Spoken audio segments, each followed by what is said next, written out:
Assalamualaikum dan salam sejahtera. Kita sambung chapter 2 iaitu kita mau fokus kepada tajuk nodal and mesh, Thevenin and Norton. Okay, so nodal as usual you dah belajar from your last semester in DC, so we continue just using by AC, same as Thevenin and Norton.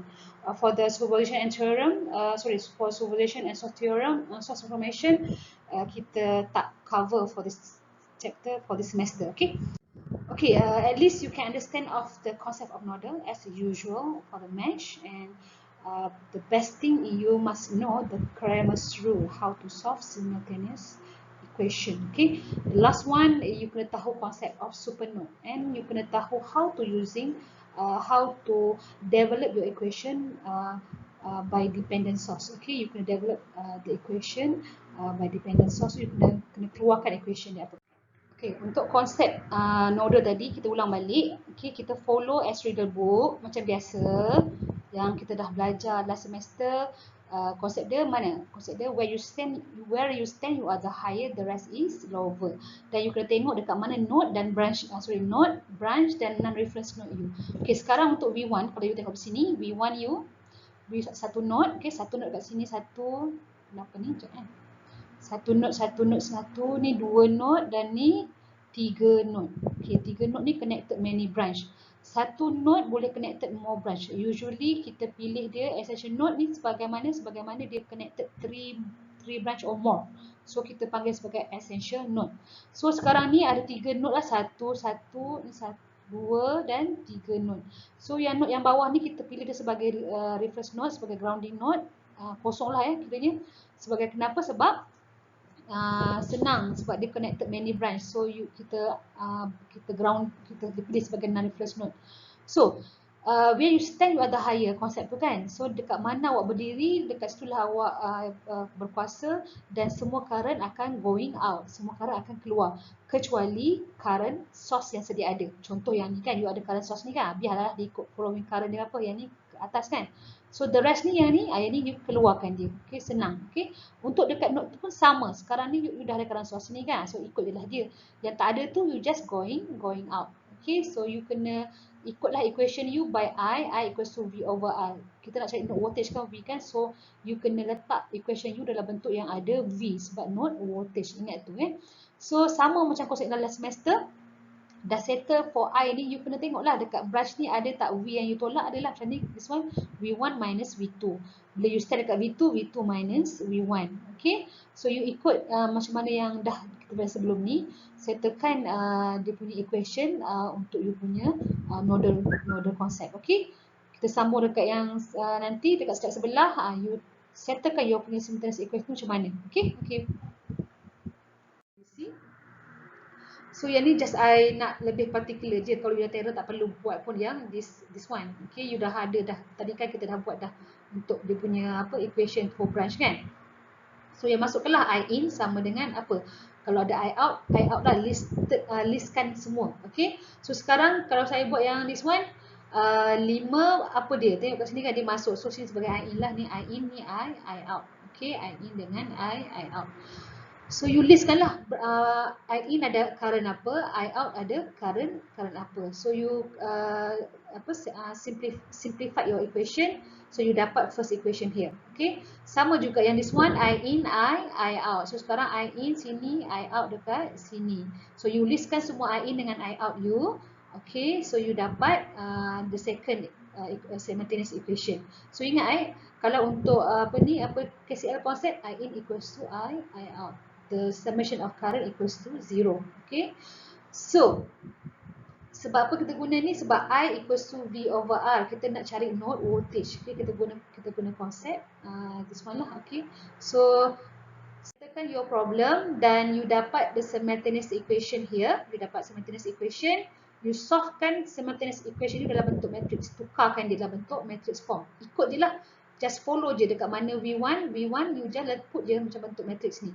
So V2 letak je dekat sebelah dia in columns. Okay, so yang V1 V2 pastikan, that's why I kata you kena ikut turutan. Kalau V1 equation you sini pun V1, ni V2, ini pun V2, supaya you tak confuse bila you masuk dalam bentuk matrix form. Okay, dah dapat macam ni, so yang the last column ni you letak sebagai dia punya yang third column kan.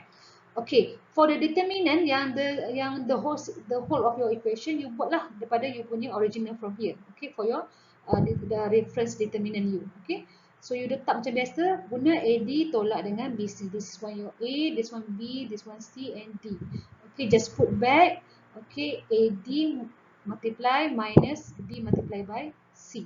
Okay, you dapat jawapan dia berapa. So, for V1, you kena determinant 1 bahagi dengan determinant. So, mana dapat V1? Determinant 1, sorry.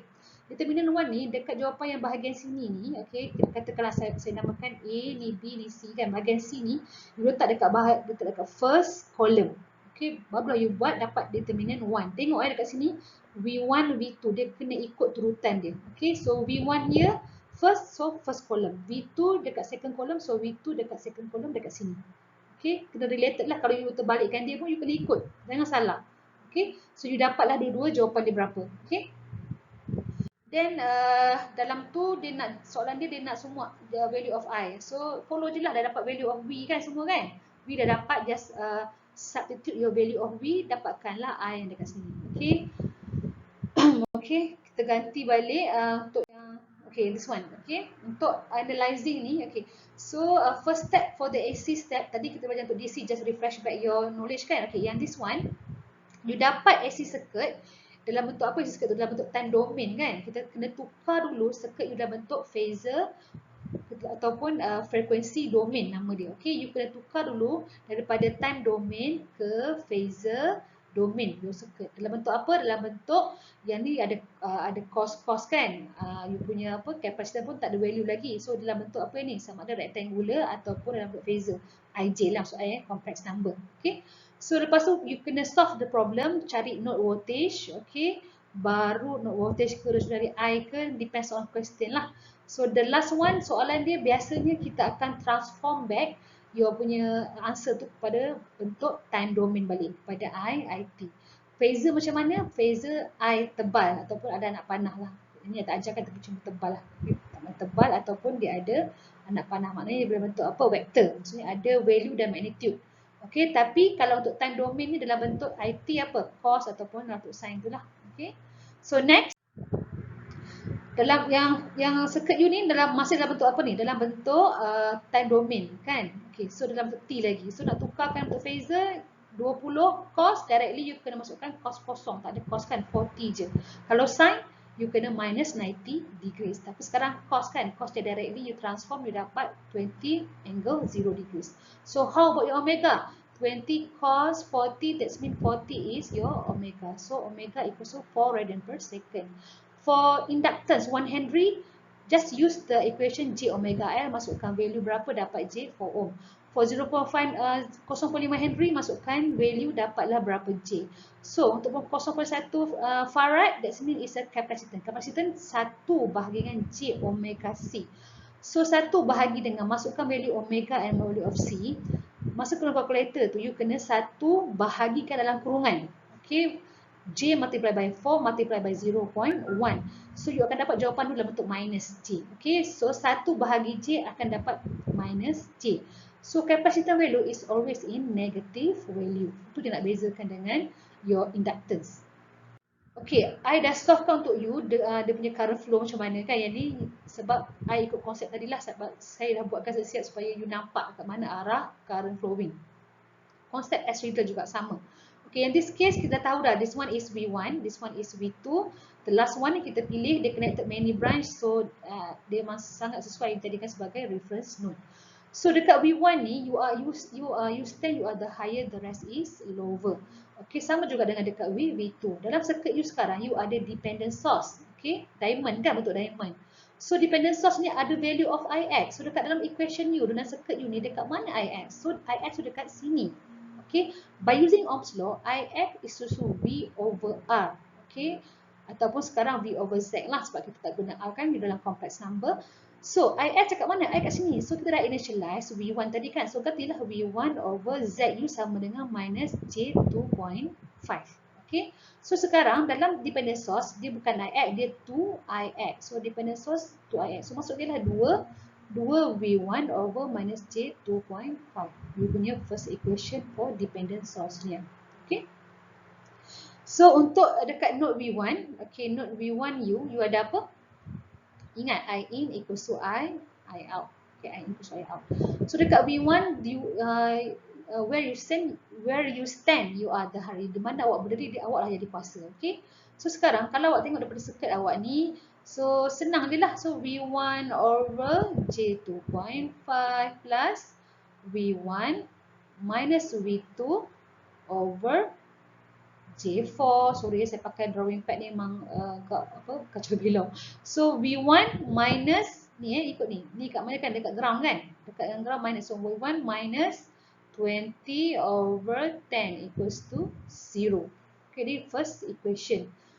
Sebab awak stand dekat V1, so you lah yang higher kan? Semua tolak kan? Okay, so kebetulan yang this one, kalau you nak buat IX, kena gantikan balik kan? Sama je. So kita buat je lah equation V1. Okay. Okay, saya padam untuk kita buat equation V2. So dekat V2 kita ada apa? So dekat V2 you ada, kenapa pula ni? Okay, sorry. Dekat V2 you ada V2 over J2 plus, ingat I in sama dengan I out. Sekarang semua out kan? So terbalik dah pula ya. Okay, padam dah biar awak tak confuse.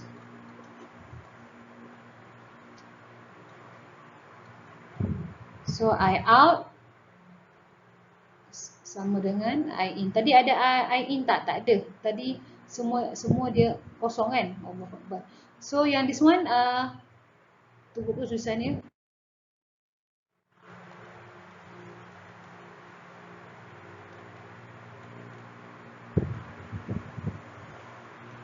Okay, so yang this one, sorry.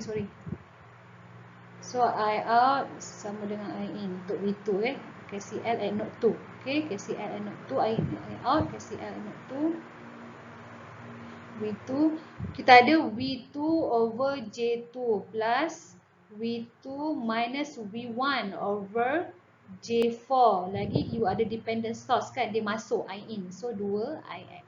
So you kena gantikan IX tadi yang you dapat daripada equation you. Masukkan balik lah. So you ada 2IX, 2V1, tulisan V1 over minus J2.5. Okay. So masukkan dalam bentuk equation you tadi kan. So you dah dapat ni, I dah solve dekat you dekat slide sebelah. Okay. And this one. So be particular, your equation tu kena betul samakan pembawah. Okay. Kalau nak hilangkan J ni senang. Nak hilangkan J kena darab dengan J, you akan dapat minus 1. J over 2 equals to minus 1 kan. So you kena buatlah perkali sesuai macam ni kan. Ni saya dah buatkan untuk you bawah ni. You kena tengok balik macam mana solution saya ni. Okay, you akan dapat jawapan lah. Okay. So in this one, pastikan dalam equation you kalau melibatkan dependent source, you kena masukkan dulu. Macam case yang dekat node V2 tadi kan, masukkan dulu siap-siap. Okay, so yang tadi saya dah buatkan 2IX ni, you dah kena tukar lah dekat value kat bawah ni. Okay, pastikan you dah siap-siap tukarkan. Okay, so barulah you masukkan semua equation dan you solve, dapatkan second equation untuk you punya apa? Persamaan serentak. Okay, dah settle yang ni. Macam biasa ulang balik yang first tadi saya ajar tadi kan. Yang saya ajar awal tadi, masukkan dalam bentuk equation you. So you akan dapat, yang ni you kena guna calculator untuk solve. Sebab apa? Sebab dia tak boleh guna yang very complex number, susah untuk you buat. Okay, so yang this one dapatkan value dia berapa tadi kan, ikutlah first column mana, VU kat mana, V1, V2 ni. Okay, first column gantikan. First thing dapatkan determinant dulu yang the general, lepas tu barulah buat determinant 1 dengan determinant 2. Dah dapat ni, dapatlah your angle. Okay, angle ni dia boleh classify sebagai dua cara. Sama ada you boleh ambil lah yang this one boleh, yang this one pun boleh, dia kira markah. This one boleh, yang this one pun boleh. Okay, daripada sini you dapat lah kalau dia positif, jadi dia leading kan, positif kan. Lepas tu dia, you boleh ambil another angle lagi. Maknanya 360 minus dengan 18.43. Sama juga yang bawah, kita dapat angle dia negatif kan. Sampai sini kan negatif, dekat lagging. So you boleh buat untuk yang leading. Berapa set ni? So 360 tolaklah dengan you punya 161 tadi kan, dapatlah yang positif set berapa. Okay, yang this one. Okay, so boleh dua. itu soalan dia nak ix kan, so ix dapatkan value of ix. Okay, so the last tu you kena gantikan, you kena transform back equation you dalam bentuk time domain. Okay, masukkan value tadi berapa, dia punya magnitude, cos, omega still sama sebagai bila. Okay, frekuensi tak akan berubah lah. So 40 dapatlah angle dia berapa tadi kan, masukkan balik. Okay, value dalam time domain. Kalau soalan dia dah nak bentuk dalam time domain, kalau nak kata-kata, okay, define your IT. Okay, define, kalau kata define your I only, no need to transform lah. Okay, just let it be in phasor. Okay, itu sahaja, kita sambung nanti dalam video yang kedua.